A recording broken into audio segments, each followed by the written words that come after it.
Bom dia, bom dia! Terça-feira, dia 1º de outubro de 2024, começando aqui mais um grande mês.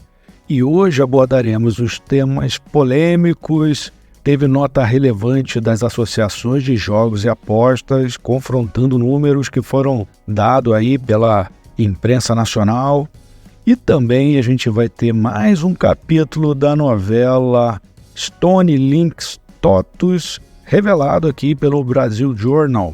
E você está aqui comigo no Morning Talk, sua fonte diária de informação e inspiração para você vencer no mundo dos negócios. Aos fãs da Sofia, não fique triste, amanhã ela volta, hoje ela não pôde participar. Vamos aqui para a primeira matéria. Bets rebatem Campos Neto e questionam dados do Banco Central sobre apostas. Matéria de Letícia Casado, da UOL, no dia 28 de setembro. Resumo geral, o artigo aborda a preocupante situação em que beneficiários do programa Bolsa Família enviaram 3 bilhões de reais para empresas de apostas virtuais em 2024. Essa prática foi identificada através de uma análise técnica realizada pelo Banco Central a pedido do senador Omar Aziz. O relatório revela que milhões de famílias de baixa renda estão destinando uma parte significativa do benefício social para apostas, levantando questões sobre a eficácia do programa e a necessidade de maior fiscalização. Por lembrança aqui, quero trazer que a regulamentação de bets começou com a Lei 13.756, de 12 de dezembro de 2018, no governo Michel Temer. Trazia algumas reflexões, alguns números primeiro, falamos de 3 bilhões de reais, que foi o valor apontado aqui pelo Banco Central. Tem também nesse relatório 5 milhões de pessoas que pertencem ao Bolsa Família, ou que estão recebendo o benefício do Bolsa Família, que participaram dessas apostas. A média de gasto por beneficiário é de R$100 e 20% é a proporção do orçamento do Bolsa Família destinado a apostas com essa consideração. Então, a gente está vendo aqui que a média é R$500, com R$100 sendo destinado a jogos numa média geral. E no valor agregado, 3 bilhões de reais de valores desperdiçados com aposta contra 14 bilhões, que é o que o governo federal paga em Bolsa Família. Mais alguns números que a matéria traz: 24 milhões é o total de brasileiros que jogam, que fizeram pelo menos um jogo em agosto, segundo o jornal, e 20 bilhões foi o gasto total de brasileiros em aposta, em agosto. E aqui vamos para as declarações dadas de lado ao outro. O Banco Central, abre aspas, resultados estão em linha com outros levantamentos que apontam que as famílias de baixa renda são as mais prejudicadas pela atividade de apostas esportivas, fecha aspas. Já o senador Omar Aziz, abre aspas, é inaceitável que recursos destinados a tirar famílias da pobreza estejam sendo usados para alimentar a indústria de apostas. E aqui vou abrir aspas do Plínio Lemos Jorge, o presidente da Associação Nacional de Jogos e Loterias. Um grande abraço, Plínio. E diz que não é justo associar diretamente o alto endividamento das famílias com o aumento das apostas. Segundo ele, as bets atuam no Brasil desde 2018. Lembra da informação que eu trouxe da lei do Michel Temer, que foi em dezembro de 2018? E identificaram casos de vício já em 2019, no início da operação. E abre aspas. Só que agora o pseudo-problema veio à tona, quando estamos na reta final da regulamentação, afirma. Abre aspas de novo. Me parece um movimento para destruir realmente uma regulamentação. Um movimento coordenado, talvez não para atacar as bets, mas para atacar o governo. Interessante aqui essa frase, essa análise do Plínio. Tem mais uma análise aqui, que é do Márcio Malta, CEO da Sorte Online. Abre aspas, 3 relatórios relevantes divulgados no último mês somam mais de 250% de diferença entre os dados divulgados, o que demonstra que há uma falha metodológica no desenvolvimento do relatório ou há má intenção. Nós, do setor, sabemos que é muito difícil ou impossível caracterizar o tamanho do mercado enquanto este não está regulado. Então são estimativas totalmente imprecisas, diz o Márcio Malta aqui. Os estudos aos quais ele se refere foram feitos pelo Itaú e pela auditoria PwC, além daquele do Banco Central. Verdade, eu li sobre todas essas estimativas pelo Itaú, pela Price, pelo Banco Central, chegaram números ali de 180 milhões de apostas no ano, segundo os dados que foram divulgados pela imprensa. E aqui há de se entender, né, que existe uma preocupação, é claro, existe aqui uma questão dos costumes que a gente está começando a debater de maneira ampla, até nas candidaturas de prefeito já está sendo discutido isso. Essa matéria de costumes ela é importante, é relevante e não sei como que ela deixou de ser discutida nesses anos de 2018 até agora. Agora que foi regulamentado, já está na véspera de entrar em produção, começa aqui esse turbilhão. Esses números aqui estão sendo confrontados ou estão sendo desafiados pelos participantes do mercado, mas eu quero aqui seguir um outro caminho dessa discussão, dessa pauta. E eu trouxe um número aqui interessante. A Caixa Econômica Federal registrou em 2023 23 bilhões em arrecadação em jogos. Desse total arrecadado, 7,9 bilhões foram pagos em prêmios, ou seja, 34% foi pago em prêmio para os apostadores. Além disso, teve 9,2%, que é 39% do total do arrecadado, que foi destinado a programas sociais do governo federal, como Seguridade Social, Educação, Saúde, Cultura, Esporte e Segurança Pública.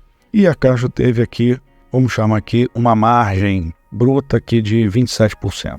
Quando a gente vai para a regra das bets, a gente tem aqui a obrigatoriedade de pagar 85% no mínimo aos apostadores, tá? Então a Caixa ela devolve 34% e as bets são obrigadas a devolver 85%. É um número bastante distante. Além disso, aqui os ganhadores pelas bets são obrigados a recolherem 30% de imposto ao governo federal. O que eu quero dizer com isso? Acho que tem um desequilíbrio. Também tem uma outra questão aqui sobre poder apostar com o dinheiro do Bolsa Família. Esse número, esse dado a gente não vai saber, mas pegando aqui as regras do Bolsa Família, você consegue sacar seu benefício em caixas eletrônicos e na lotérica e no correspondente caixa aqui. Será que quem saca na lotérica não aproveita ali para fazer o jogo também com o próprio dinheiro do Bolsa Família? Isso eu fiquei pensando, fiquei refletindo isso aqui.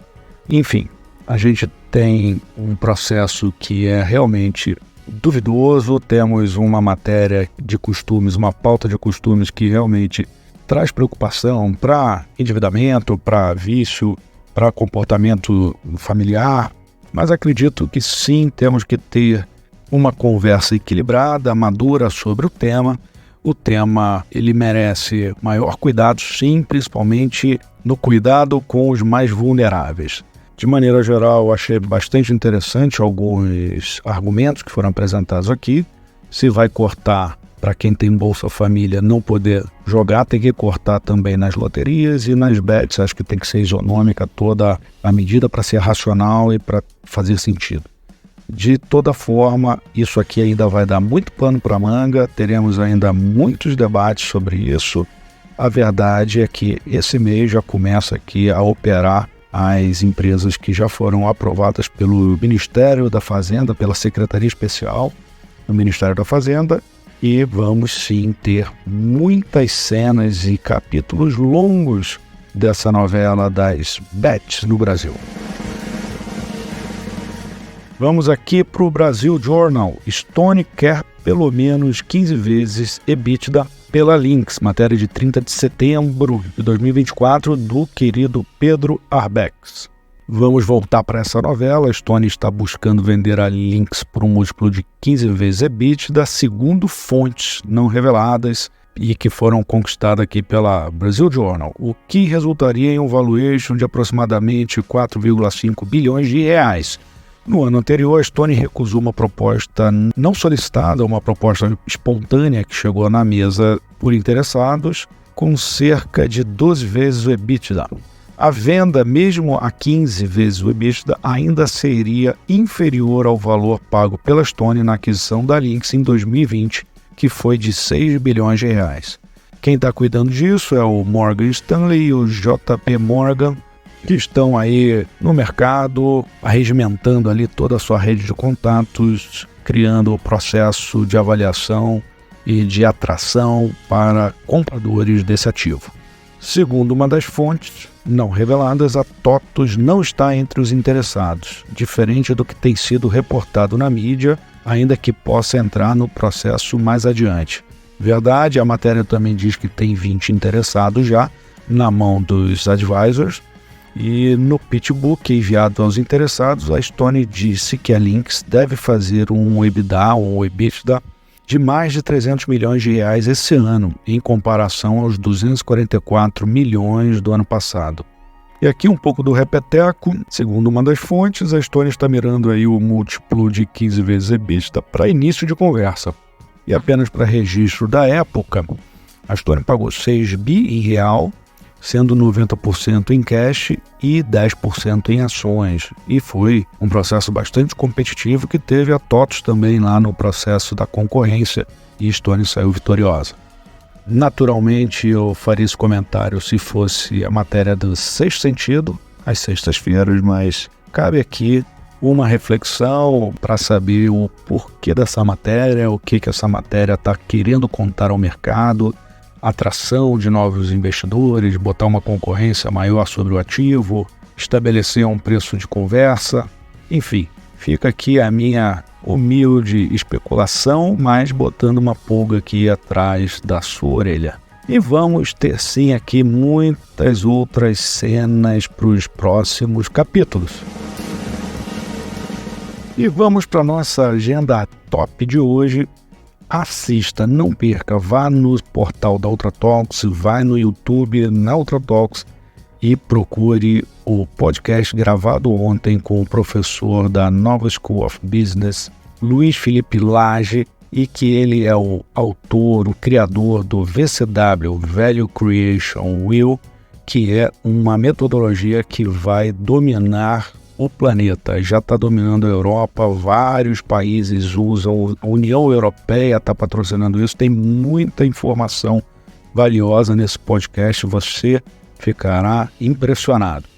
E não posso esquecer de falar do Fraud Day, que será aqui dia 8 de outubro, o dia inteiro teremos aí esse grande evento que faz todo sentido no Brasil.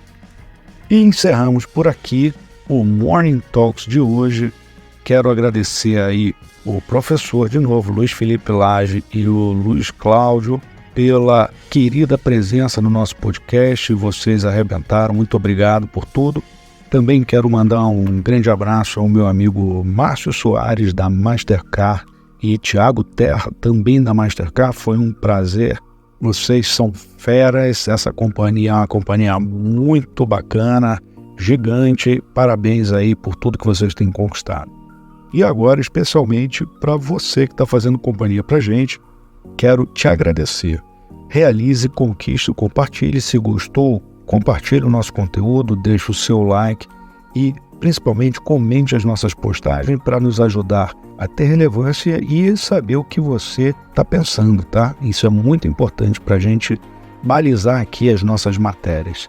E hoje, sem a vozinha da Sofia, mas com o mesmo carinho, eu quero desejar um dia glorioso na sua vida, um dia cheio de vitórias e tchau!